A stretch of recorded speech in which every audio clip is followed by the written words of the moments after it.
It's important that we understand beyond the problems that young people are having. It's important to also understand what is then the role of government if it is not to create jobs, right?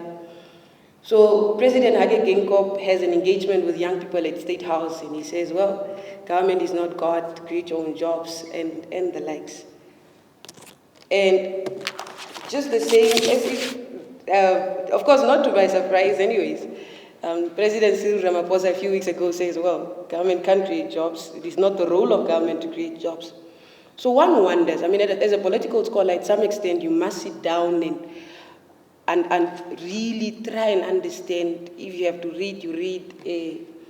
But most importantly, you look back at the promises of these leaders when they were contesting in the elections.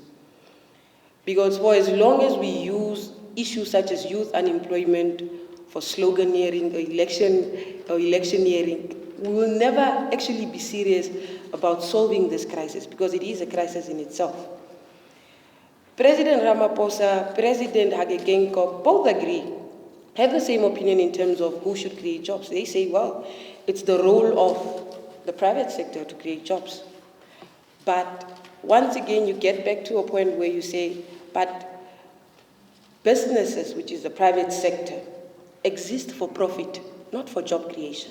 I think that is very important to understand from the onset. The reason why Duminga Dala here would one day wake up to start a business, a fishing business or a business in real estate, I think nowadays beautiful ladies like to go into real estate. So it's for profit. It's really for profit. It's not to say I want to create, employment, because at the end of the day, you have responsibilities, financial responsibilities and obligations towards this institution that you've registered as your own business. Now, it is very